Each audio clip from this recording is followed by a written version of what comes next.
Will you follow me when the sky starts to change? Yeah, we won't be afraid. We'll never be the same again.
With anime in our souls and thoughts of wrestling out of control. We are a group of weebs who love the entertainment of professional wrestling. So allow us to be the voices inside of your head as we go through the wrestling events of the evening, give our thoughts and predictions on what's to come, and provide an experience inclusive to all you nerds out there. So grab your steel chair, yell for the table, and get put through an experience unlike any other. Brought to you, of course, by Animal Wee Studio. This is the Weebs of the Ring podcast. Happy Friday to everyone. Look, chat, we've made it. Finally, the weekend. We got Saturday, we got Sunday, and of course, this Friday evening to enjoy some wrestling a little bit. You know, it's not as stacked as last week was. You know, we do have an NXT event tomorrow night, so that should be fun to watch and all that. But we're not here to talk about NXT, even though we had an NXT star show up tonight. But we'll more on that later on. We're here to talk about the Smack Diggity Down. We're making our way towards Crown Jewel, down south, down under, and all that, because we'll be in Perth, Australia for that event. And yeah, things seem to be setting up quite nicely for that event. But of course, welcome all to our podcast. Grab your seats and, you know, enjoy the show as always. If you're a returning listener, a returning viewer, nice to see you as always. You know, hopefully you had a good week leading up to Friday Night SmackDown. But of course, if you're new around these parts, who are we exactly besides calling ourselves the Weebs of the Ring? Well, quick introductions are in order. First of all, you have one of your co-hosts here, your reigning, defending, undisputed heavyweight champion of the world, Watkins here, helping to guide you guys through the event that we're going to be talking about. And of course, there are two lovely gentlemen sitting right above me. First and foremost, to my right, he is a self-proclaimed visionary. He's a bit of a decent revolutionary. He comes up with all the plans, all the concoctions, all those fun little shenanigans that we try to get into. And in fact, he is the #1 Bill Goldberg stan of all time. Ladies and gentlemen, it is Legend D Vash. Vash, how you doing tonight? Ladies and gentlemen, it's your boys, the Humano Typhoon, Legend D Vash, your Latino heat. And it's good to be here to talk. And you know, Chad, I wonder if you guys ever notice, every time on any show that I'm part of, do I ever go from yay high to low, like this low? Because Chad, my chair goes down every single time, and I just keep noticing myself. It's like I see myself top, and then I see myself bottom. So Chad, that's a quick behind the scenes. If you ever see your boy Vash go from so high on the screen to so low, why is his head under the screen? Is that supposed to? But it's just my chair is this low. But hey, how we all doing on this fucking Friday Night SmackDown? Y'all know what I mean. Stop bitching and stop whining. We are about to talk about the show for this Friday Night SmackDown on my G. Who up next? See, I just thought you were just trying to line yourself up with R-Truth right there, like having him look at you while he's putting his phone in his toaster, but that's neither here nor there. But of course, as always, to the left side of the panel above me, he is known as the genius of the mat around these parts. He's going to help us kind of understand these stories going forward, especially these ones that are going to be going down under to Australia. Ladies and gentlemen, drop this box. Drop, how you doing tonight? I'm doing pretty good, and I want to thank you guys that are watching, the 4 viewers that are watching us so far.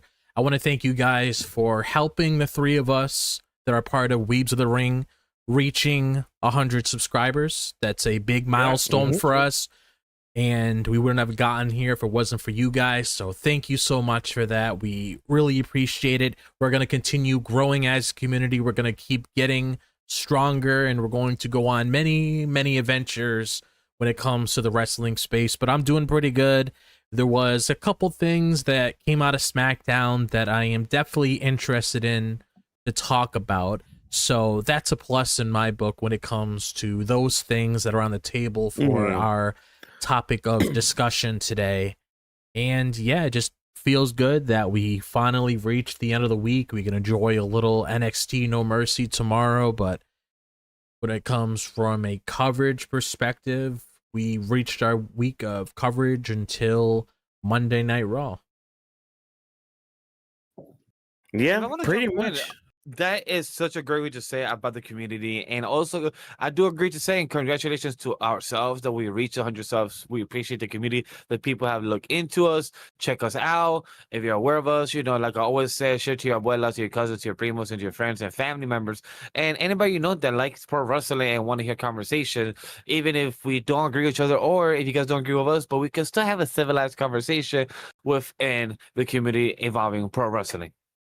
Exactly. So, all those thank yous in and out of here. We are very much gracious and happy for you guys joining us as always, whenever you can, whether it's live, whether it's on the VOD. Hey, we appreciate every single one of you giving this thing a good old view. Be sure to like the stream as well, because hey, every like is a treat for not only Sydney, my pup, but Buddy for being a good boy for getting his surgery done, and of course good old Brownie there gonna get a good old treat hopefully later on tonight. But enough of dogs, enough of treats, enough of introductions, enough with the tomfoolery. Let's get right into SmackDown. Just out of the bat, I thought it was a good show. It didn't drag in any places or in many places to make me be like, why are we watching this? But, we're at least moving along as we go down to Crown Jewel for this Perth event and all that. And the first thing we have to figure out is who is Stephanie Vaquer going to be facing off with in her match for the Crown Jewel title. Is it going to be Tiffany Stratton? Is it going to be Nia Jax, or is it going to be Jade Cargill? We had a triple threat match to main event SmackDown tonight between those three women. And just right off the bat, the match was fine, I thought. It kind of sloppy in a couple places, but nothing that really made me go, ugh, this. Until the ending. The ending, I think, is like something that people are going to really be talking about this match about, which kind of sucks because, everything, most of the things in the middle of the match were pretty good, but nothing really too standout-ish, at least for me. But Tiffany Stratton ends up pulling out the win, and she's going to be facing Stephanie Vaquer now at Crown Jewel Perth. So, just kind of starting off the roundtable part of this discussion, Vash, go ahead. Let me talk to me. How'd you think of this match? You seemed a little bit more positive in our Discord server when talking about this match, but again, nothing to really take away from this. But what'd you think of everything? This match was honestly one of my favorites from the ladies that they have produced so far. I would say it's not the very best out of them, but it was more. I felt Jade at its best when it comes to the wrestling. She showed her strength out. And I do agree that the ending kind of made a sour taste, because when I went online, that's the first thing I saw from a few usual Twitter people that post the clips and try to get engagement. And I do agree that was one of the disappointing parts, that when it happened, I believe, to Damian Priest a while back, I think last year at SummerSlam or something, when it happened to Damian Priest, when it came to, I believe, to versus Drew McIntyre or versus Seth Rollins match, that person, Damian, was like, not saying unconscious, but he was just out of the zone. There was in the heat of the moment. But for Nia, I just feel like she was either heat of the moment as well, or just girl just forgot her cue, or just not paying attention that she had to put her arm right, because even the ref had to look at the armor like, fuck, she didn't put the armor, and look behind her to like, damn, nobody got my leg either. Like, we botched this. That's like, we botched this part. And I was staring. Excuse me. And I was staring at it, and I'm like, questioning, like, what the fuck just happened? But then that's when I went to the group chat. I asked in the SmackDown thread, hey, did I picked it up too? And Wonka's confirmed, like, yeah, that was a botch. I'm like, all right, cool, because I'm here going crazy. Like, what the fuck just happened? However, overall, I like what the ladies did. With Tiffany, she always has shown out. She's always been good at what she does. The one I'm impressed more is Jade. I feel like it's just one of the best ones out of them compared to the last 8 months that we've been seeing them on and off. Right. No, I could see what you're coming from with all that. So, and I think when it comes to the botch at the end of the match, it seems like it was more because a lot of people are blaming the ref for it, and I'm like, I mean, I could see why, because she should have probably just counted the 3 count there if that was the case. But I think part of it too was Nia, but I don't know if that was like her like forgetting the spot, because she might have gotten rocked by Jade a little bit, because her and Jade were kind of throwing some hammers at each other. So there could have been maybe some sort of issue where like she's kind of zoned out a bit or something just from getting hit a lot. I don't know, like, and I'm trying not to make any excuses with it at all with it, but just more of like, okay, maybe this was the case, because I don't want to automatically assume, oh, this was your fault. But I say that now, but we'll talk about a tag team match later on that was kind of rough a little bit around the edges. But Drop, I'm gonna bring it up to you now. How'd you think of the match? The winner, obviously the botch and all that. What were your thoughts going through this triple threat match tonight? So when it came to the triple threat match tonight, I would probably have to say that was probably one of the matches I was looking forward to. And what I mean by that is not necessarily like looking forward to the match itself. It was mainly one of those things where I was like, okay, this is where we're going to find out who Stephanie Vaquer's opponent is going to be at Crown Jewel. That was basically the main course on this show. Like, sure, Cody had his moment in the beginning, which we'll talk about right after this, but this was the real meat and potatoes here, because they still have a lot of time to build the thing between him and Seth. So we got to really start kicking things into gear with the whole champion picture on SmackDown. And when it comes to the match itself, I felt like we got the right winner. It was the one that made the most sense when it comes to Tiffany Stratton. So I am happy that they went down that direction. So we are going to be getting Tiffany Stratton versus Stephanie Vaquer at Crown Jewel, which again should be another good match. And it honestly seems to me, just looking at the matches that we have on paper already, it seems like Crown Jewel is actually going to be a good PLE when it comes to the match quality alone so far. So I am looking forward to that.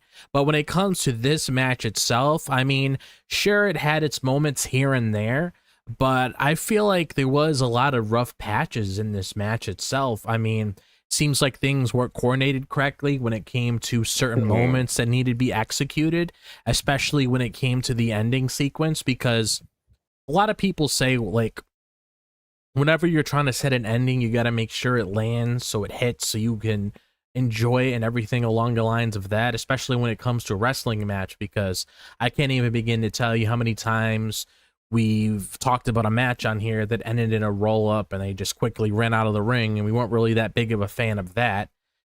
And when it comes to this match, I mean, you saw how Tiffany went for the pin at first when she was trying to steal a pin from Jade when Jade did the Jaded and everything. And the referee was like not properly executing what was going on at that moment. So it felt very, very awkward because Nia was like still there when she was supposed to lift up. So even when she lifted up afterwards, it still felt a little awkward because it's like you're seeing everything in action. So it kind of sets you off. And then you just have Tiffany go up there, hit the prettiest moonsault, and pretty much 1, 2, 3 there, and then she ends up winning the match. Then you get that stare down between her and Stephanie towards the end. So I would have to say, like, match itself, I would have to say the match was fine. Wasn't anything special, really, because I felt like a lot of us walking into this match knew who the winner was going to be. But the match itself, I mean, outside of a few spots here and there, maybe when it comes to Tiffany's offense and all these different kinds of mechanisms that took place within the match itself, when it came to reversals with certain moves being done, I was just kind of happy we just got to the end result, really, if I'm being honest. No, I see your side too, like, because there were some rough spots and a lot of just kind of plodding around the ring too.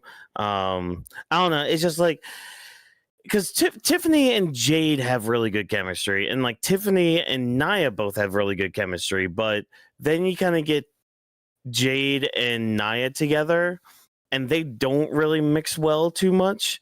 And it's kind of the problem when you get like, and I had this thought too when this match is going on. You have two power types and like a balance type of superstar in this match. So it's like, okay, the two powerhouses kind of are canceling each other out because, you know, they're both powerhouses and all that, and they can only do but so much to each other. But like most of their offense on Tiffany was pretty solid, you know, and it's just one of those balancing acts you have to play when you do like a triple threat match like this, because again, everybody brings their own thing to the match and all that. They each have, yeah, just whatever with that. But yeah, there is a part of me that's just like, okay, kind of know that Tiffany's gonna win. And a lot of people online, I was checking out the online discourse afterwards, because obviously, you know, with the bots, I kind of wanted to see what people were saying about that. But like, there were also a lot of people just kind of upset that Tiffany won.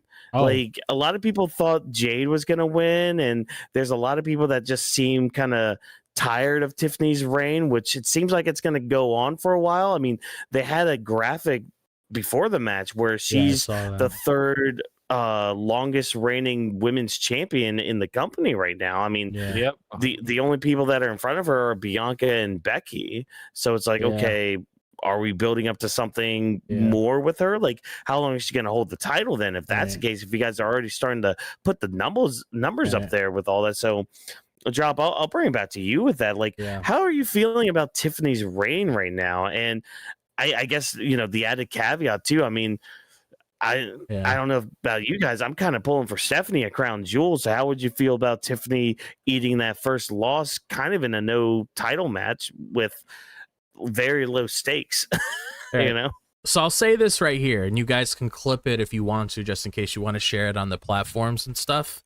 But when it comes to Tiffany Stratton's reign as champion, was I excited that she won the title?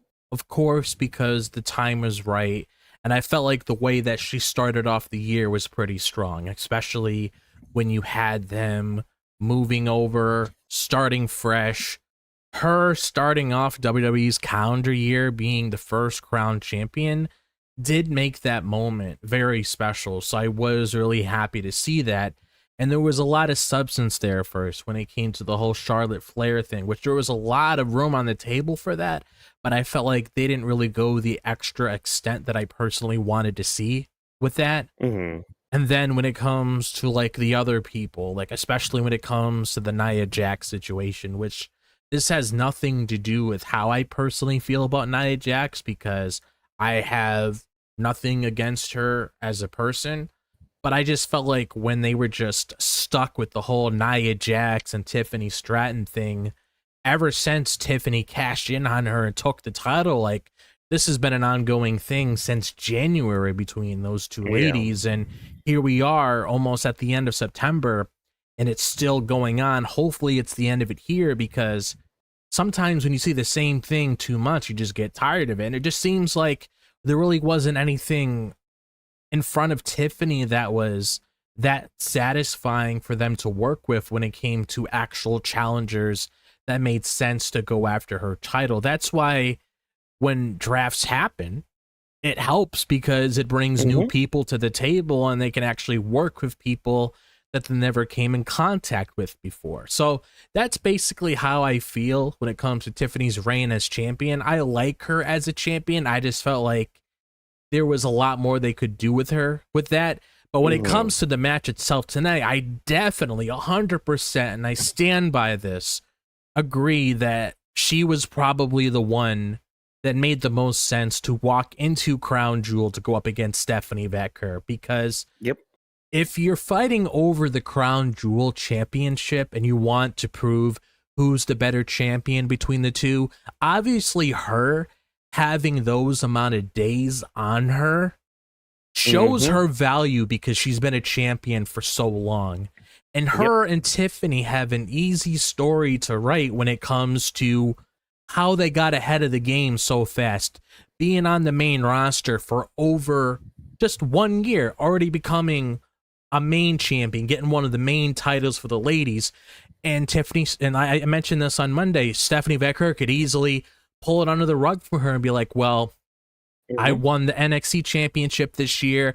I won the NXT North American championship this year, and I haven't even been on the main roster as long as you. And look at me. I'm a world champion. So she can kind of fire back and prove that, hey, I'm better than you because I got ahead of the game before you did. It took you a year to get this. It only took me maybe about a good 5 to 6 months to get to this spot. And they're both very good. Yeah. And they're both very good wrestlers too. And if I want to see a highly competitive match between two girls that can prove why they're world champions, that would be the match that I would walk into with. And it makes the most sense on paper because it's like, look at it from a different perspective. What is Nia and Stephanie Vaquer? What are they going to bring in? What are they going to bring to the table in like a matter of weeks to prove like who they are? Same thing with Jade. Is it just one of those things where like, I'm very strong, my strength will rise above and I'll be able to beat you, and all those different kinds of things? Like, there really isn't anything to work with there, at least with Tiffany and Stephanie. Even though they haven't had a full-on feud before in the past, at least you can take parts of their journey as champion and you could sort of make something out of that, which I'm really hoping both of them can do to make it a very compelling narrative between the both of them, because it's easy. They both came from NXT and they could easily just bring up a couple things to make it work for that showing at Crown Jewel. And yes, I would probably be on the same table. I would probably join the same table that you're sitting on now when it comes to Stephanie Vaquer getting the win there. It's not going to damage Tiffany. I feel like Tiffany's fine. If she can take a loss here, that's fine. And yeah, I'm definitely pulling for her to win. Yeah, I agree. Yeah, because yeah, that I mean, you said it quite well with it all. So you know, Vash, what do you think of Tiffany's reign as champion? Why you gotta I'm just gonna go to you. I'm just gonna go to you right now because like I don't really have much more to add. I mean, that's just the thing. That's why I. Mhm. So like. That's why I reacted, because it's like, damn, Nick was spitting. Drop was giving that knowledge. He was dropping it on the floor on the mat, giving to you guys how it is, because he said it exactly what it is. The reasoning of why Nia cannot give anything right now, even if she gets a champion, even if Jade won and became the champion tonight, do you really want two new champions at Crown Jewel? Yeah, Stephanie, who just became the most recent champion, by going versus Io, and Jade versus Nia and Tiffany, most recent champion, to Crown Jewel. No, you want weights, you want stock, you want things to feel value into the match, even if it's a shortcoming and it's just for bragging rights. So you need to come forth bragging rights if you want us, because all three are sitting at the same table. We want Stephanie Vaquer to win. So if we want her to win, we need the person to come in with the most bragging rights already. The one that's been champion for almost 10 months already and said days. So that already holds value. So if she lose to Stephanie, she already still holds the bragging rights that she is the longest champion, third in the company in this new decade, in the new era. So she already has that. So John already gave the knowledge on that, and I agreed that we were all on the same table, same chairs and everything. We already agree in the Weebs of the Round Table, so we good, G. Yeah, and I think the main thing too with it is I think Stephanie is the one that needs the win more than Tiffany, because again, like you get that whole like Drop was saying, that whole story of, hey, you know, yeah, you had a meteoric rise in your first year and, you know, your second year on this main roster now, that's great. I've technically been on the main roster since WrestleMania this year, and it's already like month like 4 or 5 and I'm already champion. Interesting. And you know, before I left NXT, I was a double champion and all that, so even more interesting, you know, because you only won the NXT title. Wait, Tiffany didn't win the NXT title, did she? NXT North America, no. Only NXT. No, just the regular. Yeah. Oh yeah, she did. Okay. Yeah, she did, because I remember her and Becky had a match. Becky won. Becky so they won it were off flip-flopping with that. Okay. Yeah. Okay. For some reason, I was just like, did she win it? But I think I'm thinking of somebody else then. Yeah, I mean, nothing else more to add, really. Just like I'm looking, I know we're all looking forward to this Tiffany versus Stephanie Vaquer match. That's Yeah. going to be a banger. Good choice of there, and that's really no knock. At least for me, it's no knock on Jade at all, because I'm sure Jade could get a good match out of Stephanie Vaquer. Nia Jax, I mean, Nia Jax. Like that's all I'm gonna say when it comes to her. I just want her away from the title picture for a bit. And I mean, if you want to hear us go off on the women's title on SmackDown, I think it was like an episode or two ago on a SmackDown show, mind you, that we had talked about that, because I even brought up the whole roster thing and all that. But that's just a whole other conversation when it comes to like divisions and everything. So we're gonna just move right along now, because it's not just the women's main titles that are gonna be facing off against each other at Crown Jewel, because we got the men's side as well. We've got the men's world heavyweight title and the WWE title. Both champions will be facing off against each other for the men's Crown Jewel championship. Seth Rollins versus Cody Rhodes. A bit more build up for tonight, just a little bit. If I'm being honest, it didn't really push too much with the story they're telling, except, hey, don't forget the Bronze are here. Yeah. If anything, they're pushing more for the Lesnar thing, which we'll get into here in just a second. But hey, Paul Heyman's here to start off the night. He asked everybody what they want to talk about. He could go on for 2 hours just spitting nonsense about a certain tribal chief that's now on the shelf, injured from his 2 bronze and all that, or he could talk about all these rumors and innuendos about him and Brock Lesnar. But that summons Cody Rhodes to the ring, who's just like, yeah, why don't you talk to us about that? First of all, before you even tell us, who am I even talking to? Am I talking to an advocate, or no, sorry, am I talking to an oracle? Am I talking to the wise man? Or am I talking to the advocate here? But of course, that's when Bronze show up, a fight ensues, and out comes Randy Orton. We don't get a tag team match for the main event. Thank God that didn't happen. We just stuck with our women's triple threat match. Good. Thank you, SmackDown, for learning. Raw, take notes. I did think this was a good segment, I think, because again, it's Paul Heyman and Cody Rhodes both on the mic. I do like that line from Cody about like, okay, who am I talking to here? I think that definitely got to pop out of me. But like, when we kind of look at the grand scheme of it all, like, I mean, we're still hinting at Lesnar, and I mean, if you take stuff from the dirt sheets religiously, Brock's not supposed to be around for a while, at least until the Rumble and all that. So I guess don't expect him for Survivor Series this year. So there's that. But Vash, go ahead. Let us know what you think of this opening segment. So, chat, I would say that this segment, Walker said one of my favorite lines, and is this one that he also has his favorite. Am I talking to the Oracle? Am I talking to the Wise Man? Or am I talking to the Advocate? One thing I really love that any voice actor enthusiast or any person that loves impersonation, the way Paul Heyman escapes and gets into that name of the Brock Lesnar, like he gets that into him. Like, I really love how he transitioned into that and goes back to his regular speaking. That's something I really want to shout out. Like, I always love how he names anybody else very differently, but he always gets that emphasis in the Brock Lesnar. So I want to give a big shout out on that. I just love promo work when you get into the detailed speech pattern and everything. 2, I love how Cody also paid attention to Braun Breaker and also to Braun Strowman. Said, yo, Paul Heyman has been talking a lot of shit up his ass about Yatu, saying that you guys are the future.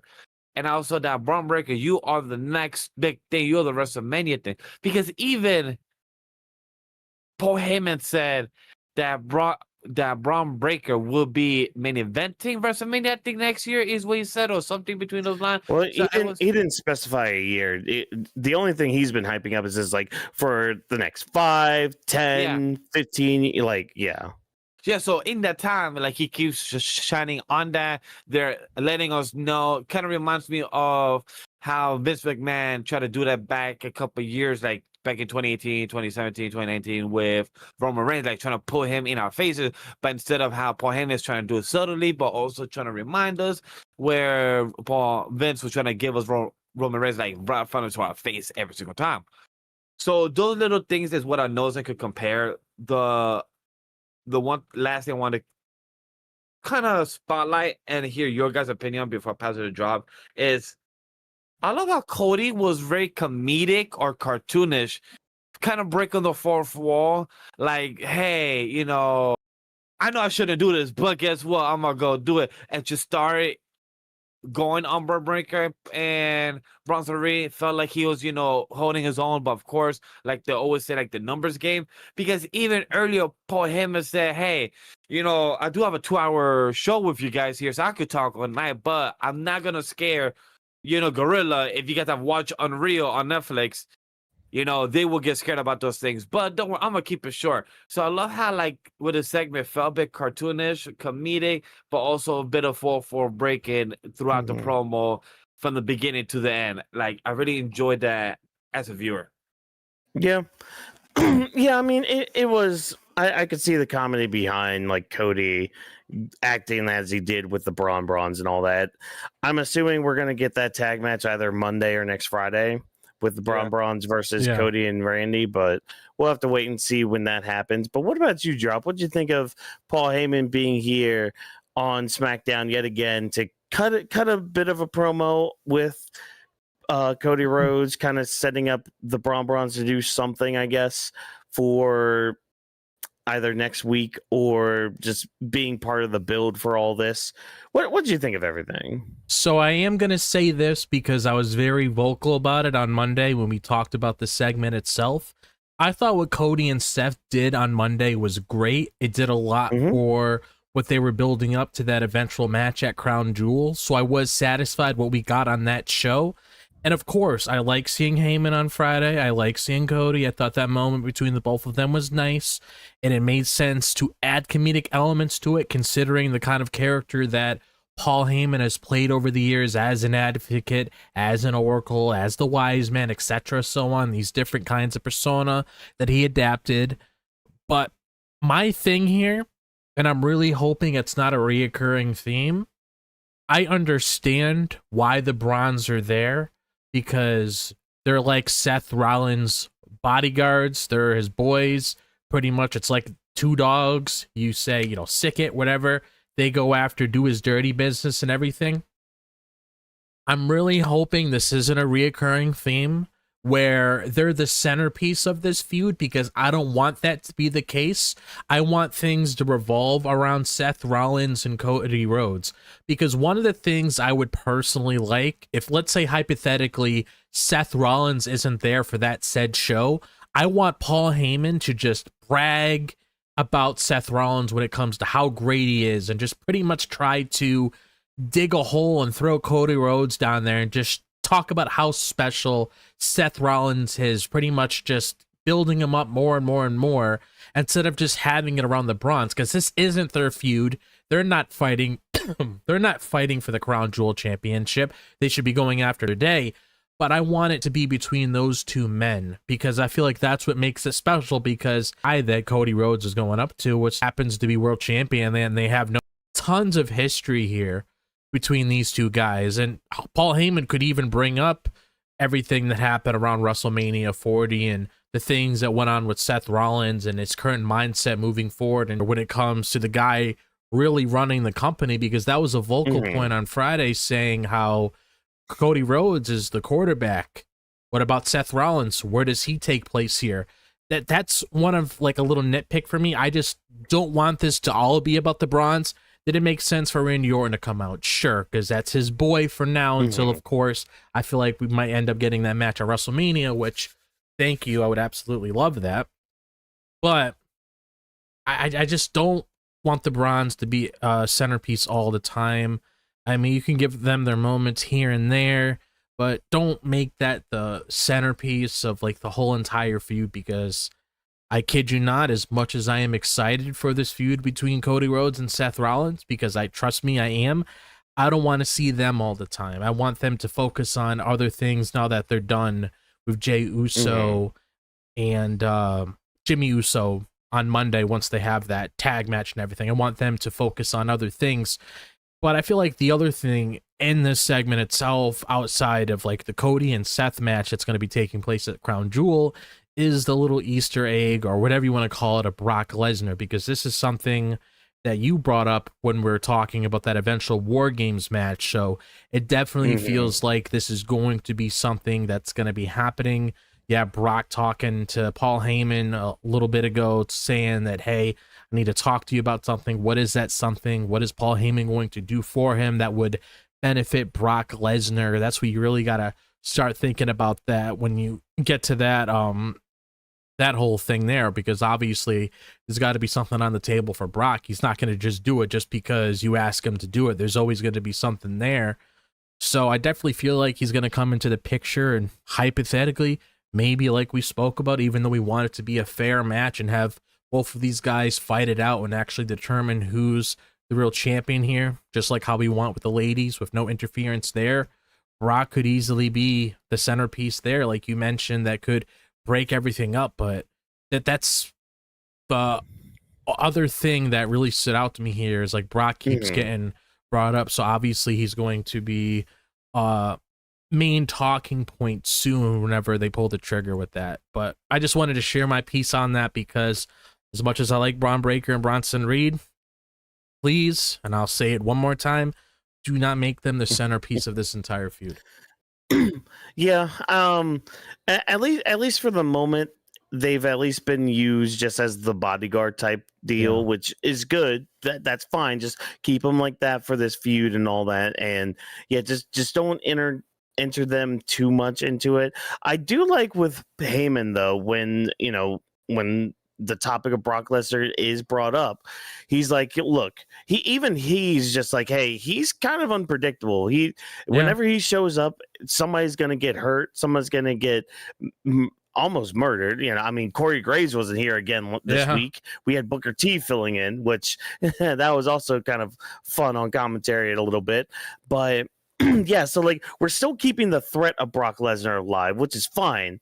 That's how he should be. He should be known as, hey, he can show up and really mess you up. I do wish one thing. I do wish that like Paul Heyman made a comment, because like not only do like other people have to deal with Brock coming back, because again, when he comes back, he's always targeting somebody. I'm surprised Heyman didn't say anything, but I mean, I guess this kind of goes with Seth as well, but surprised he didn't hint at anything, being like, oh, by the way, Cody, you're like prime target for him because you're holding that title, because Brock is a prize fighter. He's somebody that like will want to go after the gold, as much as some people don't want to have him in the main event like that. I mean, I just see it as an inevitability now that he's back. Like that could I wouldn't be surprised if that's a Royal Rumble match, him versus Cody, or like something like maybe next year at Elimination Chamber or something. I don't know. I just know it's going to be a sooner rather than never kind of thing. At least when it comes to Brock. Yeah. I do agree with it, because that was also pointed out when it came to Cody, even though the segment that even Braun Breaker was being told by Cody, saying, are you sure you should trust Paul Heyman? We don't even know who he trusted. We don't even know who he's loyal to. He said it that I've met people all over the years. I've met Eric, and he named a few other people that I don't remember at the top of my head other than Eric. And he named, but we could know everything about them. I could have cracked them. But Paul Heyman, nobody could crack him. We don't know who he's loyal to. And I love how Paul Heyman just smirking in the background, just like with the most biggest smile, like, yeah, play you puppets. Because he knows. He doesn't shy away from what he knows he is. Yeah. He's like, yeah, I'm a piece of crap. Deal with it. I make the money. Like, exactly, that's what I love about it. I love how he was just smirking to looking like the evil bad guy, and that's what worked and made the character, and it just felt good. So I don't know if this was also planting seeds in the future that if Braun Breaker wants to, step away in the future, this would, this will probably be shown in the video package or shown on Braun Breaker being that little flashback if that happens, or even as the reports we saw today, like the Braun Breaker versus Brock Lesnar next year WrestleMania. So things that will be occurring or going up in the ranks in the next couple of months will be very curious to see how it will be, shown out. Yeah, because that makes Yeah. me curious to see exactly if that report is true, that we are getting Brock Lesnar versus Braun Breaker at WrestleMania next year. Makes me curious to see how exactly we get to that, because as far as we know as of the moment, they're going to be on the same page if they are indeed being put into that War Games match. I'm wondering what makes them fall apart to really get there. Like, that's what I want to know. Yeah. Yeah, it's Agreed. all about how we get there and how the Yeah. journey is getting there, and then hopefully when we do get Yeah. the match with Lesnar and Cody, it's actually a match and not Oh yeah. what we got this past weekend at, say it with me everybody, WrestlePalooza. I Too kid you late, not. too late. I actually forgot about that pay-per-view already. Yeah. So did ESPN when their article disappeared from the internet. But whoo boy, what an event! I don't know. Looking forward to more story progression. Hopefully next week. Hopefully by the time we get to Raw, we'll have another promo segment. Maybe that's when we get the tag team match. I don't know. We'll see. Vash, just for you doing that, I am moving on to another match besides that one, because there's other matches that we want to talk about that's not the U.S. title match. Why would we talk about a stupid U.S. title open challenge by Sami Zayn? Nobody wants to see Sami Zayn versus a rando. Nobody wants to see somebody from Raw face off against Sami Zayn for the U.S. title. Nobody wants to see anybody from SmackDown face off against Sami Zayn for the U.S. title. I mean, they are in Orlando, but who wants to see an NXT talent come up and be like, "Oh, challenge you"? Who dares disturb Sami Zayn's slumber here? None other than Jevon Evans answers the call for this match, and oh boy, I mean, I only got 3 words for it. It was awesome. It was good. A great showcase for the main event crowd for that, because let's be honest, the main event crowd isn't really a diehard wrestling fandom. No. It is more of a casual fandom. So for them to get to see Jevon Evans on that stage, kind of show off a little bit, show what he's all about, good on you. And what a dance partner to have than Sami Zayn, because he will make you look golden no matter what. So I was very much excited for this match. As soon as I saw the graphics hit the screen, I'm like, oh, we're in for a banger now. And I mean, 4th time in a row for Sami with another banger defending that title. I mean, I don't have any notes on this one. This was just really good. Like that freaking Frankensteiner Hurricane Rana from the top rope. Jesus Christ, dude. Oh my God. The fact that Sami even took that move like he did. Oh, I hope you're okay, buddy, because you were holding your arm pretty well throughout that match. But Drop, as the resident, NXT dude around here, what do you think of Jevon's first showing here on the main roster against Sami Zayn? So honestly, it's like it's always said on NXT. I mean, he's very bouncy, he's very explosive when it comes to a lot of the things that he does in the ring. He really makes an impact whenever he wants to get involved with something. That's one thing I like about Jevon Evans, because I saw a couple clips of him on the indies before he started training in the Performance Center, and then he was doing Level Up for a little bit, and then he eventually appeared on the main NXT roster, I should say. But it just goes to show that they have a lot in store for Jevon Evans once they eventually bring him to the main roster and they throw all those different kinds of things at him, because earlier this year, he had a match against Randy Orton. You don't just throw anybody at Randy Orton. You only throw certain people at Randy Orton. And Randy Orton also wanted to work with him. So that just goes to show that these people look at him to be, you know, one of their key players in the near future. Once you have all those people in NXT coming up to the main roster, once all these other people that we're having a lot of focus on are no longer wrestling in the company, they're retiring, they're doing their own thing, because this was a very good showcase for Jevon Evans, showing his wrestling ability, showing how charismatic he is and everything, because to me, he's the whole package. He has the look, he knows how to wrestle, he's very charismatic, he knows how to really put himself out there. And yeah, like you said, this was a awesome match. I have no complaints about this. This is what these US Open challenges are supposed to be, just like how John Cena did it many years ago. John Cena pretty much gave the ring to showcase a lot of upcoming talent so people know who they are.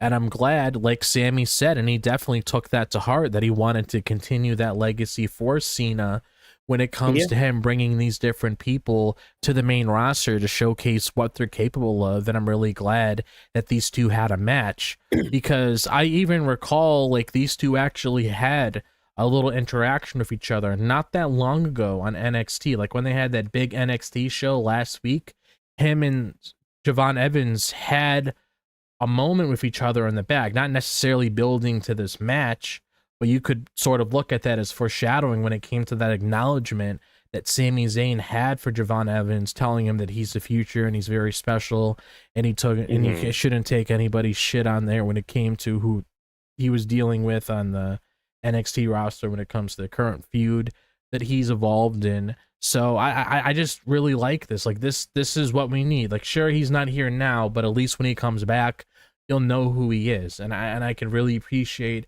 when they have moments like this. And he just works so well. Like there's always like that one person, like a Seth Rollins, that I would use for an example, where you could put Seth Rollins in the ring with a lot of people and he could really make them look good, or he can just get a good match out of him. Like Seth Rollins is definitely one of those people that I know a lot of people bring up when it comes to things like that. And then that's kind of like how it is with Jevon Evans. Like me and Vash reacted to the NXT Stand and Deliver show when Jevon Evans had that triple threat match for the NXT World Championship when he was going up against Oba Femi and Trick Williams, before Trick was TNA champion, before any of that took place. And he was probably one of the main highlights when me and Vash posted that reaction clip, where he was just doing everything in his ability. Like, you want to look at ultimate underdogs like a Sami Zayn or like a Daniel Bryan and all that. He's definitely a front runner when it comes to easily fitting into that role whenever he eventually wins the big one, or whenever he sets goals for himself in the future. Like, this is definitely a talent to keep eyes on for sure. And he's young too. He's only like 20 years old, right? 20 or 21 years old right now. I'm not entirely sure on the top of my head. Definitely 20 or 21 years old. So showing that he's not even hitting his prime yet, and he's capable of doing all of this already, that's just insane.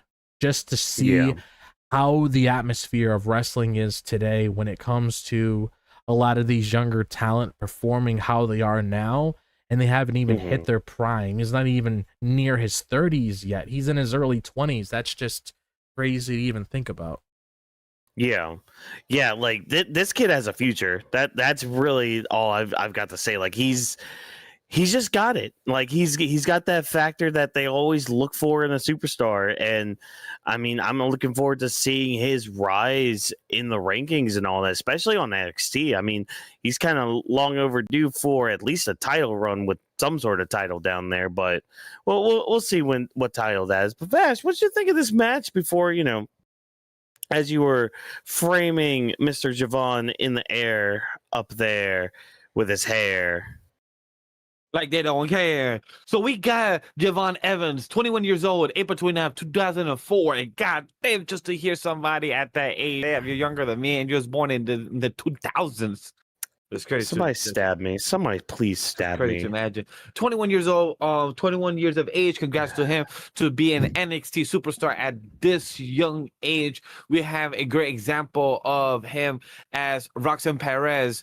Same young age, was the prodigy. Now he is the young OG. He's doing good at what he does. I agree with everything, support everything that Drop said, because I've watched NXT because of Drop when I first started back in late 2023 throughout also 24 2025 now. So seeing Jevon Evans go from where he started from a level of to the main event of NXT to now to actually main eventing NXT with Trick Williams, who has been holding it down with Carmelo Hayes, Bomb Breaker, and a few others over the past couple of years. Now Oba Femi and everything. So just seeing the bright future, even when Sami Zayn was talking to Ray Phoenix, giving him the shout, I appreciate you. Great match we had. You was a great superstar to work in the ring with, and I hope we could do it again. Ray Phoenix, like, yo, by the way, hermano, ¿con quién usted va a pelear? ¿Quién sabe, hermano? And Sami Zayn answer, yo, who am I gonna be wrestling?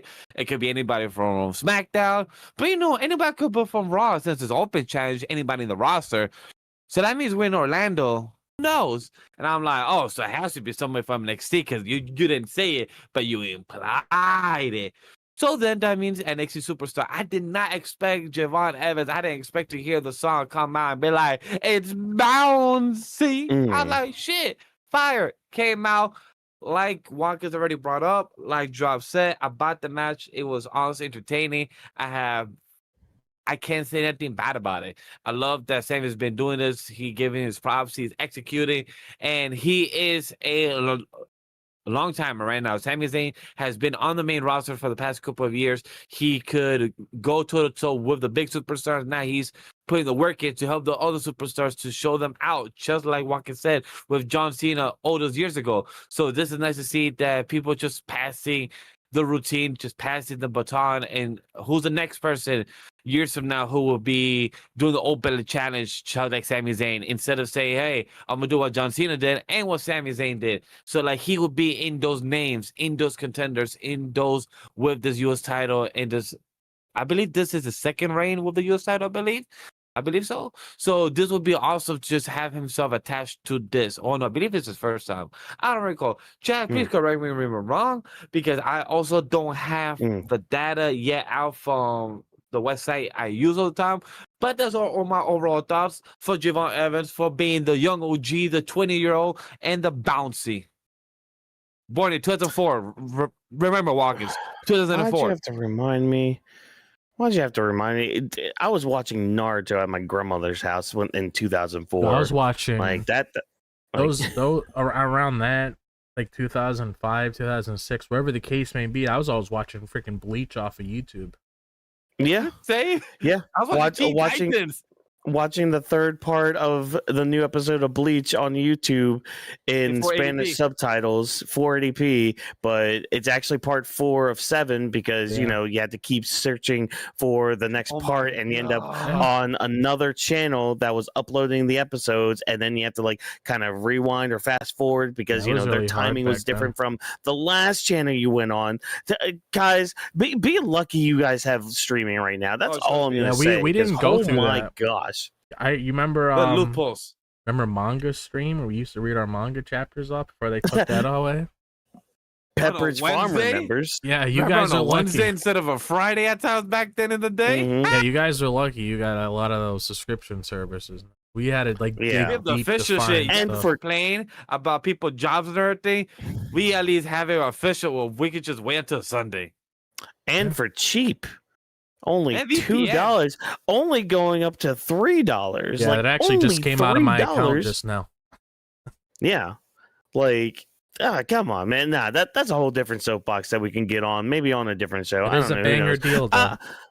The only other thing I want to talk about when it comes to like the U.S. title picture is because this happened the second week in a row with this Solo Sikoa business going on. Now it seems like what he's doing, because like a lot of people thought like, oh, what they do with JC Mateo and Tala Tonga, where are they at? Why weren't they in the whole Tonga Loa part from last week? And it seems like Solo each week is now just going to be hyping up each guy that's part of his MFT and all that, which, you know what, fine, kind of reestablish everybody a little bit, stay off of the show for a bit, kind of come back fresh and like new and all that, which I'm all for, because they were kind of getting a little stale, kind of samey from last year's like Bloodline shenanigans and all that. So, time away can only do wonders for us.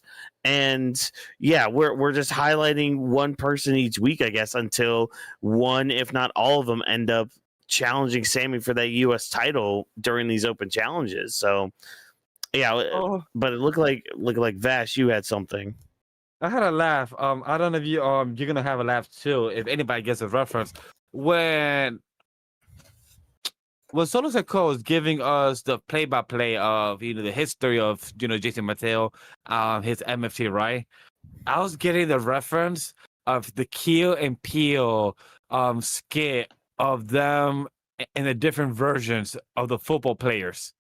Like they're giving them the history, their name, and just giving them background, and that's what reminded me about Solo Sikoa. Just giving the history, like they went through jail, they went through this, football player this, and then next week the next person. That's what I was getting. I don't know, like probably way off base, but that's what I was getting, and that's what I was laughing, Chad. Yeah. That's all I got. Yeah.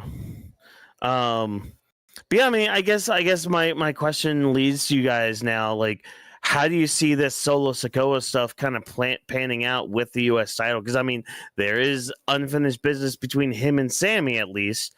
And with the way he's kind of reintroducing the MFT, could this be like just another string of matches for Sami to face off against the MFT? Or is it just going to be one big blow-off thing? What do you think about it? What do you think about it, Drop? If I'm being honest, it blew its course.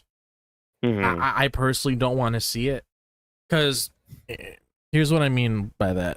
So what I feel like what Sami's doing as of right now, I feel like it's giving him a little fresh run on what he's doing outside of what he was doing before with Fatu, Solo Sikoa and all that, because we've seen it so much, and I felt like if they were gonna really run it again, they would probably have done it by now. But we keep seeing these vignettes over and over and over again, and it's just like how we talk about earlier when we started our show, when Cody had that segment. We didn't want to see Cody and Randy against both of those bronze again. That's kind of how I feel about Sami involving himself with the whole MFT thing. Like, do I really care to see him and Solo Sikoa again? Do I really care to see him against JC Mateo and all these other people in the group? No, because it's just run its course. Like, at least with Sami going out there showcasing other players in the game that we're not familiar yet, let that run for a little bit, and maybe if Sami comes across someone that happens to be a challenger that he gives the ring to, maybe they could potentially turn that into a feud if there's actual, if there's like something interesting that comes out of that. I just personally do not care to see this at all. I don't know. Like, I honestly, at this point, if I'm being honest, like, if you want to throw something in there to at least be a little bit different, since it falls in the theme of, if you're a dick, you're kind of going to eat your words after that. Like,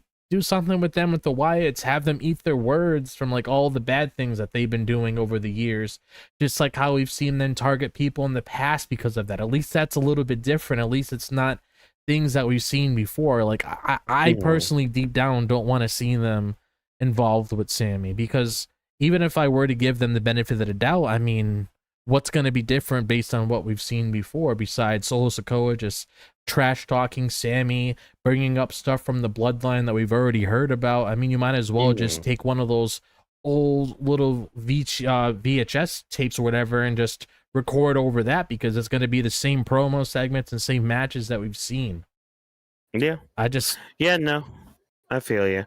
I feel you there, because, yeah, it gets a little samey when it comes to these groups and when they run a show, because they're always on the show, and that can be hit or miss when it comes to some of these shows. And yeah, I'm just hoping, like, if they do go after Sami, I hope it's just like one last time. Like, just do the one time and maybe go for the US titles and start telling the story that you would describe there, Drop. Because that would be something really good to kind of digest a little bit. Vash, any thoughts on Solo Sikoa coming back eventually with his MFT and maybe possibly going after those titles of Sami? I hope not. I'm on the same side as Drop. I don't care for it, don't see it. Maybe down the line, November, December, after Sami has gone, like maybe just give a good six more weeks of opponents going at it with Sami Zayn, and then maybe we come back to November, December once it's fresh, once the MFT has gotten so let's see JC Mateo actually wrestle. Let's see them actually pull some cool moves like they have done in the Indies. Not let them just be bodyguards. Let them actually wrestle and put the metal to the pedal. Let's see Tala. I forgot his the name. I get confused with the.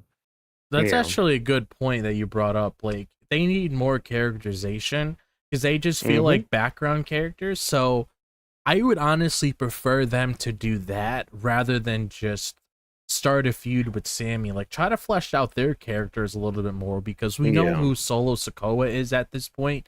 We don't know who JC Mateo is. We don't know who Tala Tonga is. We know who Tonga Loa is, obviously, because he's been around for a bit. But those other two guys, we don't know anything. Like, oh, big strong guy, big strong tall guy. Like that's all we really know. Not that many people can really give them credit because they don't know who they are.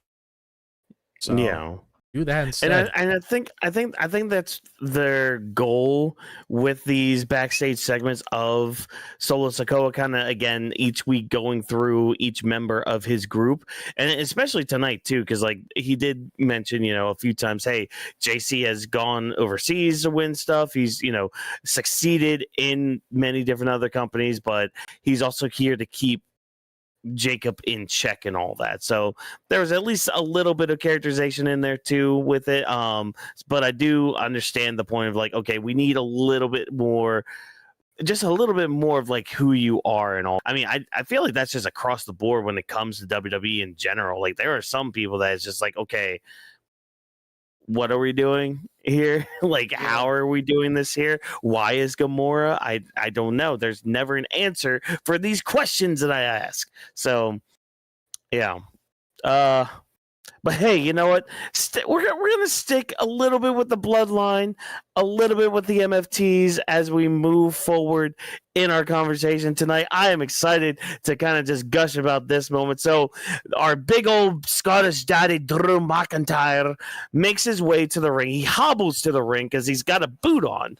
I guess he got injured from missing that kick on Cody's head through the announce table, but he's blaming Cody for his loss because of his influence with like the refs. That's why like he has his own medical boot and not one from the WWE medical team. Even Nick Aldis comes out. He's just like, Drew, the hell are you doing, dude? Like, that's not regulation from us. Like, that's not from our doctors and all that stuff. And I mean, Drew, rightfully so, like, he's doing this whole conspiracy angle thing when it comes to like, oh, Cody says he's the quarterback. He runs his plays. All right, so these are his refs then. These are his, medical team and all that. And I can't trust them. I keep getting screwed over whenever I try to do things relatively good and all that. So he's going on this little bitch fest, and finally, after weeks and probably a month or so, Jacob Fatu graces our screens. He comes out. He's just like, yeah, Drew, you bitching. Stop you bitching. And they have a bit of a fight. Jacob Fatu comes out on top. Jacob Fatu freaking tanked a damn Glasgow kiss. That was impressive. Like, next to Samoans, you got the freaking Scottish out there ready to headbutt the living bejeebus out of you. This is something I am looking forward to this. Ever since I think they had a stare down like a few months ago between the two of them.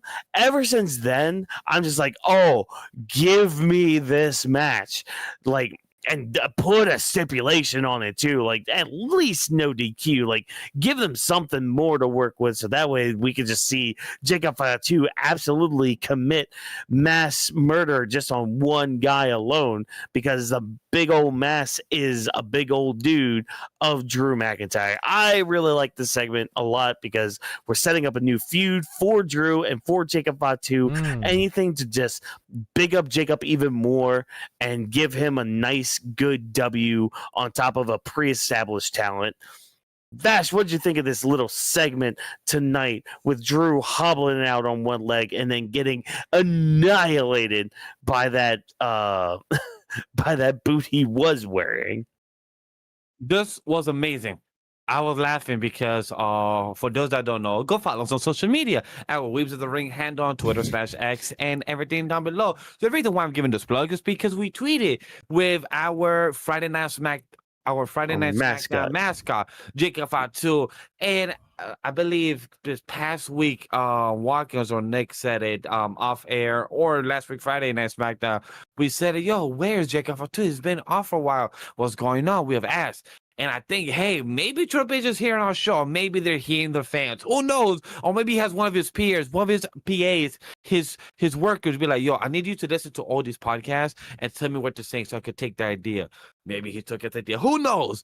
But Jacob Fatu came back, yo. When I heard that song, I had the biggest smile on my head. Not just for myself, but for my other two co-hosts, because I know they've been waiting for him. Like, yo, where's this man? Even tweeted at the Weebs of the Ring handle, go follow, where he said, yo, I miss this man, I need to come back. And then literally an hour later, this man appeared with the song and talked the shit. He literally said, stop bitching on network TV in America. I forgot what channel we're, because I watch on VPN on Netflix, guys. I forgot what channel we're supposed to be on in the US, Fox, USA somewhere. We're supposed to be, but he dead ass just told Drew McIntyre, yo, stop bitching, you whiny ass.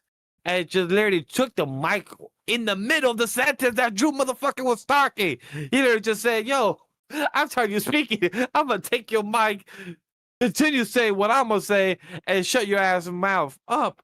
And that was just amazing, entertaining. I had a blast. I didn't expect that kind of heat I was going to be getting from Drew and Jacob Fatu, but I want the type of Samoan and Scottish go one-on-one. Give him, for me, Crown Jewel. Fuck the Friday Night SmackDown. Give him for Crown Jewel a good 20-minute match between these two. It will be heat. I don't know about 20 minutes, but you know that's I still want it anyways. I just want a car crash, man. That just give them a stipulation, have them just like destroy each other. Before we get more into it, Drop, what do you think of this segment and the possibility of Jacob Fatu versus Drew McIntyre? This is something fresh. This is something that we did get a little glimpse of in the past when it comes to these guys involved in a triple threat match when they were trying to qualify, I believe, in King of the Ring around that time. But now we have a full-on feud starting between both of these guys, and this is what I was saying before. You know, when we were talking about the previous segment, give us something new that we haven't seen before. We haven't seen Drew and Jacob Fatu on a one-on-one feud before. It's different. This is like the best way to look at it.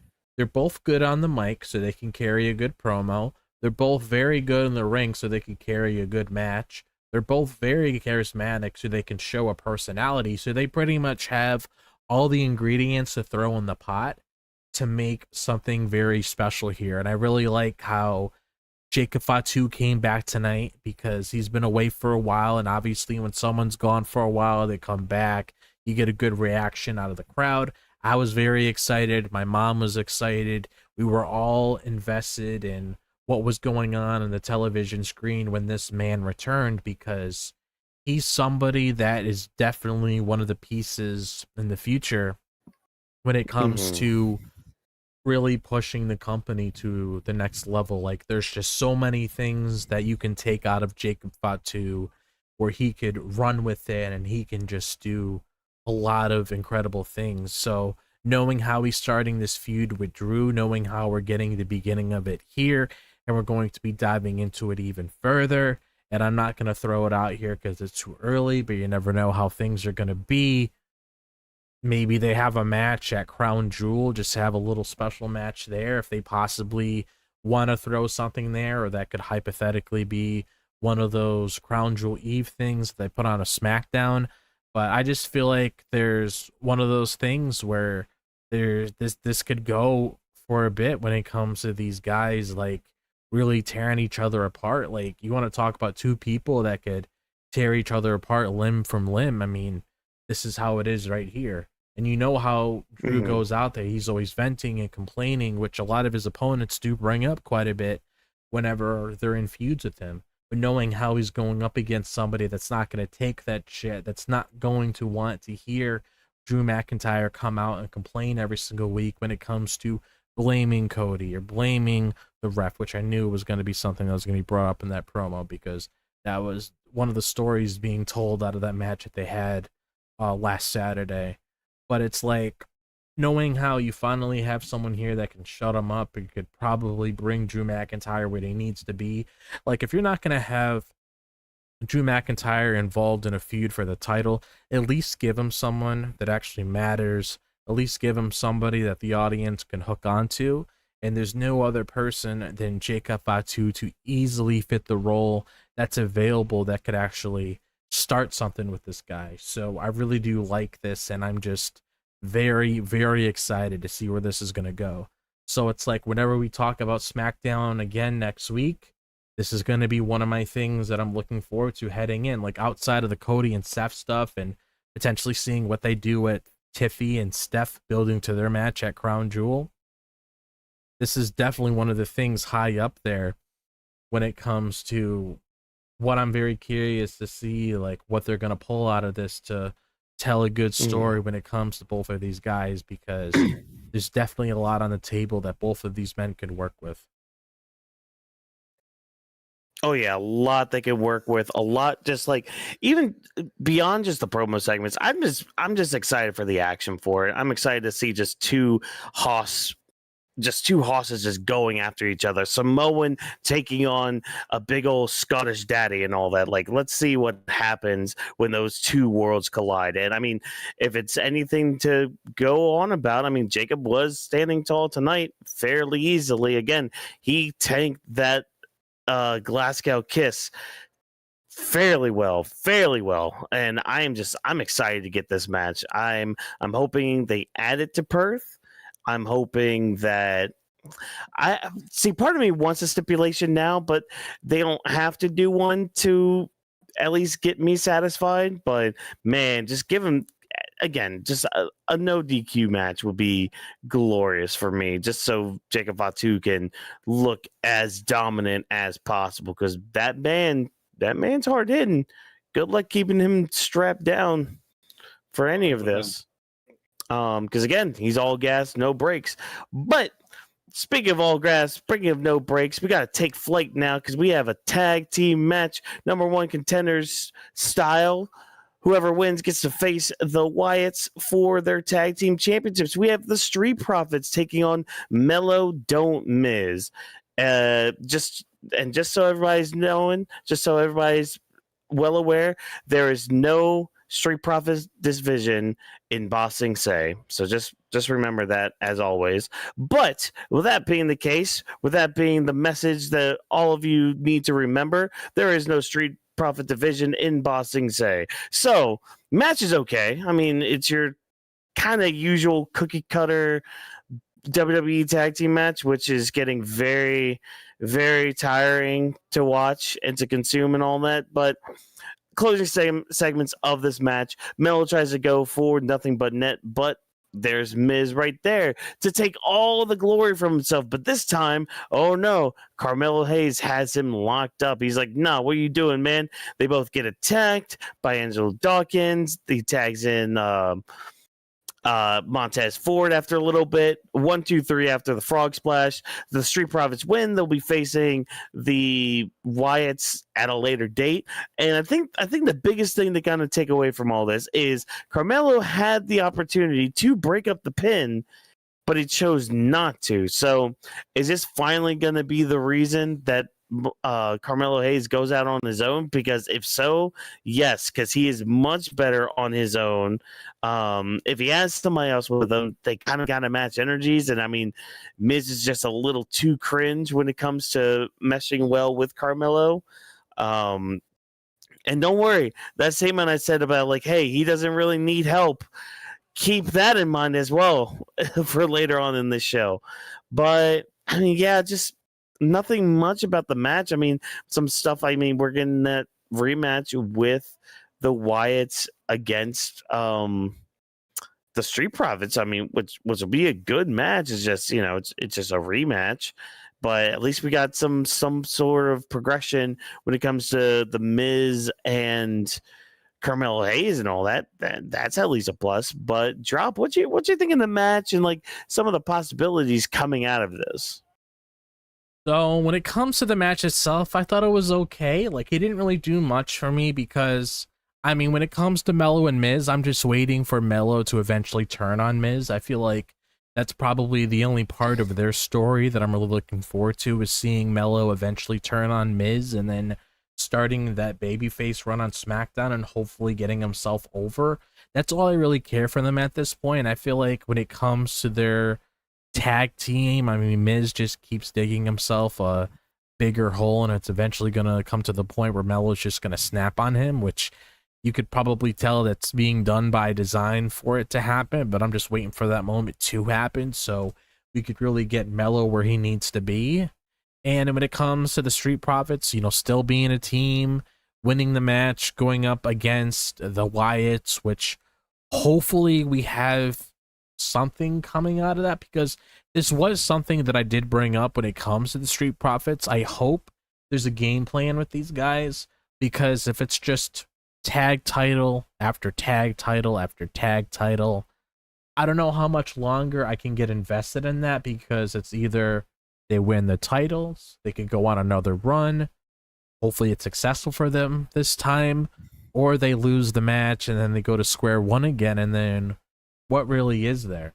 Like that's the thing. It's like for at least when it comes to the Street Profits on SmackDown, I feel like they're kind of running in a circle, kind of like always the same pattern with them all the time. I get it, they're a tag team, they're supposed to be involved in things like this, but I'm kind of hoping that there's something more to this outside of like tag title matches. Like we really got to start kicking things into gear again, so the Street Profits feel special again, because some of the Street Profits that I felt before doesn't really feel the same now. Yeah, no, I feel that a lot, because like that's the thing. Like, we get on here and we're about to talk about the tag team matches, and they're just all the same, man. But I don't know, that's just getting into a broken record kind of thing when it comes to this match. But Vash, what you think of this number one contenders contest between the Street Profits and Melo Don't Miz? Positive Vash, are you here to let us know good stuff about this match? Crickets. It's like we don't have the Positive Vash here with us, because this match itself of Angelo Dawkins and Montez Ford, I love, got me cracking up when Mr. Watkins, said the boxing say. If you guys have seen Avatar Last Airbender, you know the reference. Because I love how Montez Ford is like, yo, we brothers, we fight, we all go through it. It's what it is. Things happen. It reminds me a bit of anybody that have seen the movie Sinners of Stack and Smoke. Kind of reminds me of their relationship, and how that is, by the way, I highly recommend you watch the movie. And there's horror season this month coming up in October, so go watch that. It's on HBO Max. We're not sponsored. However, when it comes to the relationship, Montez Ford is saying that we don't need to talk about it to the viewers, to the mic. However, that don't seem Angelo Dawkins okay with that, or he would not bring it up. Be like, hey, I do want to be cool with that, or like, hey, I feel like the White Six will still bring that up, aka what's his name? The leader of the White Six, I'm drawing blank. Bo Dallas. Yeah, Bo Dallas, Uncle Howdy, yeah. Yeah, Bo Dallas / Uncle Howdy, he will try to get into the word, into the head, saying that, hey, talk about it, communicate, express your emotion, because you feel some awkwardness. You guys are acting like all good still, but you're not bringing it up. He's just trying to move along. So I wonder if that's going to continue on, because like Drop said, you already are showing the cracks within the Street Profits. Why not just pull the trigger? We already know you guys are setting it up. Don't just do what you did with Grayson Waller and Austin Theory, who literally was in their own little disagreement for the past fucking 2 years almost at this point, and then Austin Theory just disappeared from the map. And then after that, we just got to move on.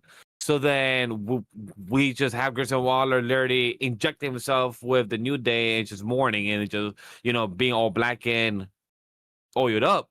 So then we got Montez Ford right there. I hope we get something moving forward, because both of these gentlemen are amazing what they do. I want to, if they still stick together, go for the Street Profits as the tag team title gold, fuck it. But then still go for the U.S. title. Like, yo, I want us to go all out. Put out all the smoke. Let's go for the tag titles, and let's go for the U.S. Sami Zayn has been putting some open challenges. That doesn't exclude tag team division. So let's put myself out there. I feel like that'd be cool to see. Why we have seen literally Roman Reigns and others. We have seen the Jey Usos have literally be a team by collecting all gold. Why can't it just be a 2 tag team and still do it as well and make it work? You can write it well and execute it. I feel like that's a possibility. I would love to see Montez Ford as a tag team gold winner, as a WWE tag team with Angelo Dawkins. And imagine if he holds the US title as well. Bro, a double champ? That would be amazing to see on my guy. Yeah, it could be amazing to see all that. We'll just have to see what WWE decides to do when it comes to these. Now, the only downside to all of this, though, is like the possibility of, the Street Profits breaking up. But like, even just the closing segments of this match, I mean, that's kind of grounds to maybe split off a bit from the Miz there, Carmelo Hayes. I don't know. I mean, I'm assuming, next week we'll at least address it a little bit, but I mean, maybe they can actually have a payoff match at Perth. That wouldn't be bad. I wouldn't mind Carmelo Hayes having a big stage to actually show out a bit. That'd be great. Give me some of that action, Yeah. So I agree with that. I'm just glad with Carmelo Hayes. I forgot to add to the point you said as well. Carmelo Hayes, let's see you hitting. Let's see you being him. Let's see you just, shooting some 3-pointers. Let's see what you could do. Like, get your Conqueror Saki back. I'll say this. Because your fiance just became the TNA Women's World Champion over there. Yep. I want to see you get to where she is now when it comes to you being involved in high-profile matches, seeing you involved in segments or just situations itself, like Tiffany Stratton and Braun Breaker are right now. Like, we really need to start kicking things into gear with Melo, so hopefully we can get to that before the year ends, for sure. Look, I'm not saying that I'm mixing a bad way. I just feel bad for the TNA superstars. I'm going to just say that. I feel like the NXT has been getting more of the W's with their NXT roster instead of the TNA people itself. And just see Indy Hartwell literally giving the pin to Kelani like that. It's just an NXT ex superstar that became a main roster superstar, that now became a TNA superstar. Literally gave the 1, 2, 3 to a current NXT superstar. It's like, that's crazy, like fucking crazy meta. But still, congratulations nonetheless. It's just I just feel bad for the NXT TNA roster. That's all. Yeah, well, hopefully whatever they're doing, this invasion angle plays into that. There's some realism there. Agreed. We'll definitely get to that later, for sure. Yeah, we'll hopefully get to something eventually with all that. But that's not the only tag team match we got tonight. Oh, the best tag team match. I know Vash is ready. He's excited to go into talking about this match. We had Michin and B-Fab taking on Giulia and Kiana James because match of the night. Michin wants to get a good old US title match ready. That's about it, because Kiana James being a bitch everywhere to everybody. Because I don't know, I'm not gonna lie to everybody. This match was not good. It was not good at all. Anytime that B-Fab and Kiana were in the match, it slowed down to a snail's pace, and I mean, good on Giulia and Michin for trying to get them to move a little bit. And I mean, B-Fab did move a little bit more, especially when she was in there with Giulia. So I don't know, man. It just Giulia does not need Kiana James. I don't know. Throw that out right now. No. She does not need Kiana James.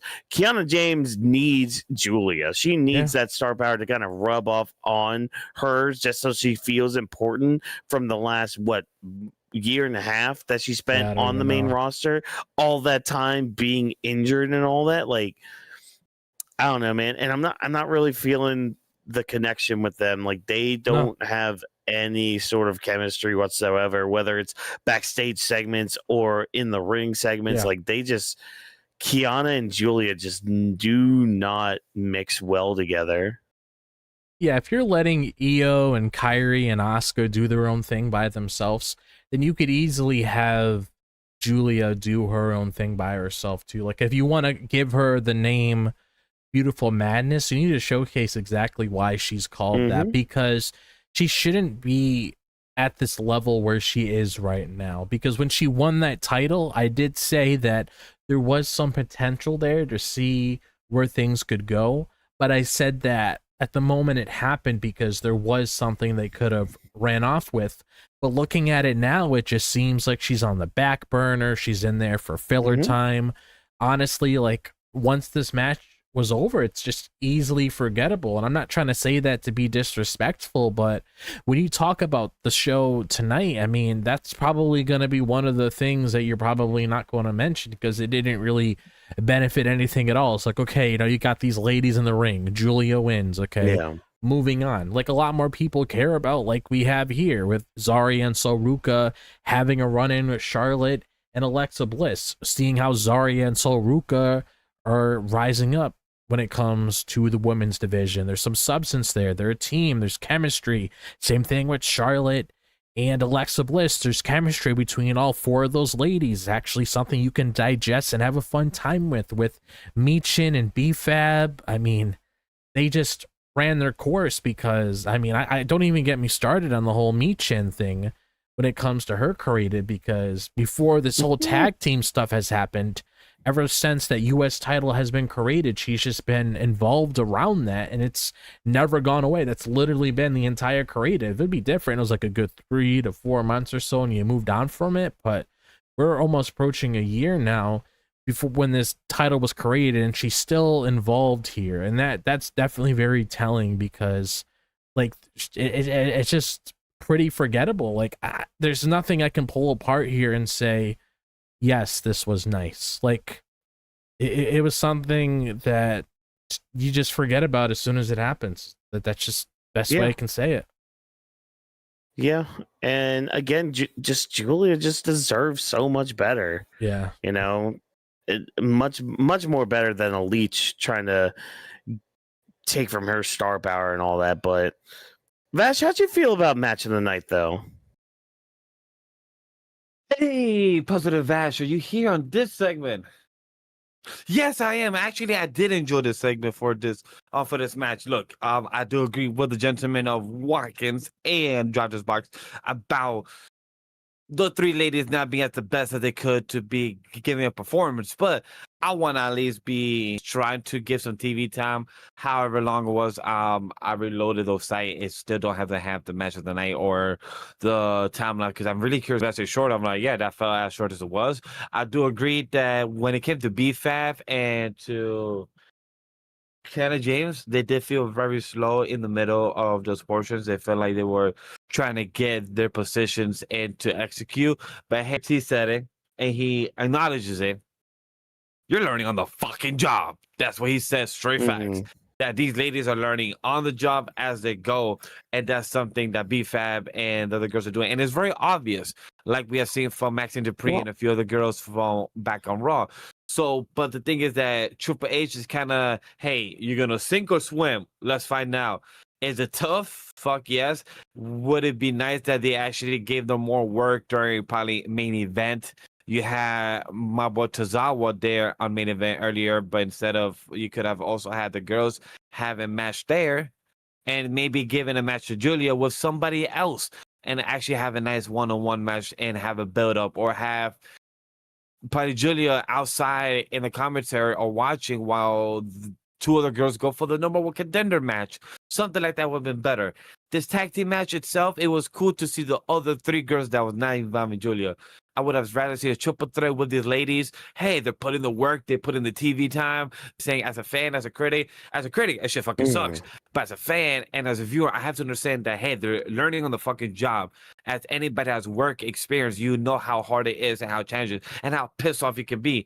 Are those girls probably happy doing it? No, but they're happy putting themselves on TV time and trying to execute something that they could do and learn from me. They're probably going to get told later in Gorilla Room or told later by the coaches until what they could do better and continue putting the same routine.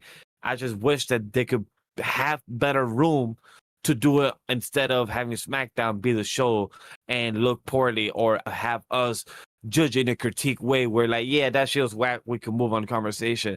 And that kind of sucks for the girls because they're putting the best time they can to actually see it. When it sucks that we probably have seen clips of the indies. There's a girl that I watch, Indie Blackheart. I believe I've seen some of her moves, and she's fucking amazing. And she's an indie wrestler, and she's great at what she does. It's fucking shit from her. And then we see SmackDown, a main eventing type of show, one of the leagues of pro wrestling, and we have that type of snooze fest. Not that great looking for your TV product. No, not at all. And I mean, like, again, kudos to Michin and Giulia for trying to make this match something, but again, just when the other two got in there, it just kind of sucked the energy right out of the match. And I'm like, this kind of blows, but, we got to get to the finish. And, kudos to WWE for not having the possible challenger pin the champion. Like, I was hell-bent on being like, okay, got to catch some fish now in this simulator or whatever. Like, I don't know. It's just weird. It's really weird. Oh, but going back to the last thing for us to talk about is that the Azaria and Saruka, that was pretty cool to see. I love how Alexa Bliss stood up for herself and gave the smack back, talking to Zardia and everything. I would like to see the match though. That match would be pretty cool. But I like how she told her, it's like, hey, you gotta build your stock as a team. Me and Charlotte, we may not be the best of friends. We are acquaintances. We're doing better as communication. But in the ring, we know we're gonna lock in. Are you guys locked in? Because it don't seem like it. So I love how they're pointing those things out. I love also having WWE still pointing out that Saruka is the speed champion and also the NXT North American champion, even though her defending either or is also inconsistent. But still great to see though. Yeah. Do you guys possibly see Sol Ruka and Zarya being the ones to? I mean, I know it's still relatively early in their title reign, but do you guys see Zarya and Sol Ruka defeating Charlotte and Alexa? Like, I mean, those are two big names to pin on the mat and all that, but anything can happen in the world of professional wrestling. So, what do you guys think? Drop, what do you think about that possibility? There's definitely potential there. I will say, out of a lot of the names that you can throw into the hat, those two is definitely the ones that would come on top that I would say have a fair chance, at least. If no shenanigans get brought up when it comes to whatever transpires on NXT that builds a storyline between those two, because I know the end game is more than likely going to be her and Zarya for that North American Championship. But if we hold that back and we wait on a later date and we have them go up against Charlotte and Alexa Bliss, I feel like that they have a good shot. Could it happen? It's sure. Does it need to happen? Not necessarily, but they have a fair chance, I will say, because out of a lot of the teams, and I'm using that lightly because there really isn't any teams on here, they probably have a good chance. I'll give them a shout. Yeah, they have just as good a chance as anybody does to get those titles. And yeah, so gonna move right along because again, not much to go off on here. Hopefully, Michin doesn't go after the U.S. title because her team lost, so that should just be it. Just go away. But you know, they're probably gonna still do the singles match for the title. Fine, cool, whatever. Only quickfire segment we have tonight. So you know, after being called toxic by Kit Wilson, we have Aleister Black hitting Damian Priest with a black mass. So happy birthday to you, Damian Priest. Some interesting choice of words from Aleister Black. Something along of, okay, well, you know what? We keep finding ourselves in these predicaments, and at one point we got to find out who would be the last man standing. So I'm wondering what kind of stipulation they'll get, but if they do get a stipulation match, put this on Perth. This would be great for the Australian crowd to see. Like Damian Priest versus Aleister Black. I mean, two hard hitters. Yeah. Have them have a new falls, not only just fall count anywhere match, a last man standing match. Like let them go have fun with it. Like that would be great and all that. But any thoughts on this possibility of having a last man standing match between these two? What about you, Vash? I know damn well. I didn't know it was today's his birthday because of Aleister Black. I found out it was because of Lola Vice. If you know by online. I know for one, because in his head is saying it should have been me. But when it comes to the actual incident, I agree. Last man standing, maybe could it be the condition? Could it be the stipulation? Maybe. It definitely should be. And I do agree. Putting on Crown Jewel, it will be amazing for Perth. It will be a great crowd. They will be a hard hitter. And I forgot who won the previous match between them. So it would be hard to say who should go over there. Because I know Aleister Black, I believe, won the first match between them. But it really depends how you want to continue pushing them forward, because we remember us hear the reports that they want to push also Aleister Black going to far and beyond. So maybe he could go after the U.S. title later on, taking off Sami. Who knows what type of direction they want to head for? But it'd be really curious to see where this leads up to. And I love how Kit Wilson is still being involved, even though without his partner here, he's being still used as a MacGuffin. Like you're being added to the effect because you are putting the story over. Yeah. Drop. What do you think about this possibility of having a last man standing match? Yeah, I feel like you might as well just keep it short, make it a last man standing match, any kind of stipulation between both of these guys, because I feel like we really need to start kicking things to gear instead of just having these backstage segments all the time or little vignettes of them calling each other out. Like you need to really start kicking things into gear so we can actually see them have a wrestling match. Yep, please do, because these two can go. They can hit really hard. Just let them go after it. Let them get at it and all that. So yeah, other than that, I mean, quick fire segments, we had our other stuff. So that's basically brings us to the end of SmackDown. Like, and I guess our final thoughts as we go around again. I mean, again, I thought SmackDown was good tonight. Like I said at the beginning of the show, I think pacing wise, nothing felt like it was too slow or dragged or that it was too fast and not able to really comprehend what happened and all that. But I thought it was a good SmackDown. I think we're leading in a good way towards Perth, hopefully in a more positive way than where we left WrestlePalooza and all that. But, that's neither here nor there when it comes to that train wreck of a show. I say train wreck. It was just mediocre at best. But I mean, just tonight was fine. I enjoyed myself with it. It was a good Friday night SmackDown. Vash, what did you think of SmackDown overall tonight? So, chat, I'm gonna give you 2 strikes right now. You're gonna get a double hitter. The first thing is that this was a good show overall. Wasn't very underwhelming. It was whelmed. It was straight to the point. It got it to be consistent to how it is.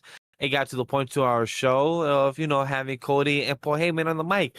Then asking whose loyalty does it belong to. We got the Bronze doing the Bronze things. They got Wade and get a tag team main eventing match once again from them because I would have been tired and exhausted from them.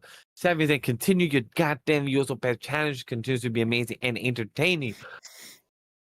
Big Scottish McDaddy Drew McIntyre, congratulations to your new movie role with Henry Cavill with Highlander, so congrats for that.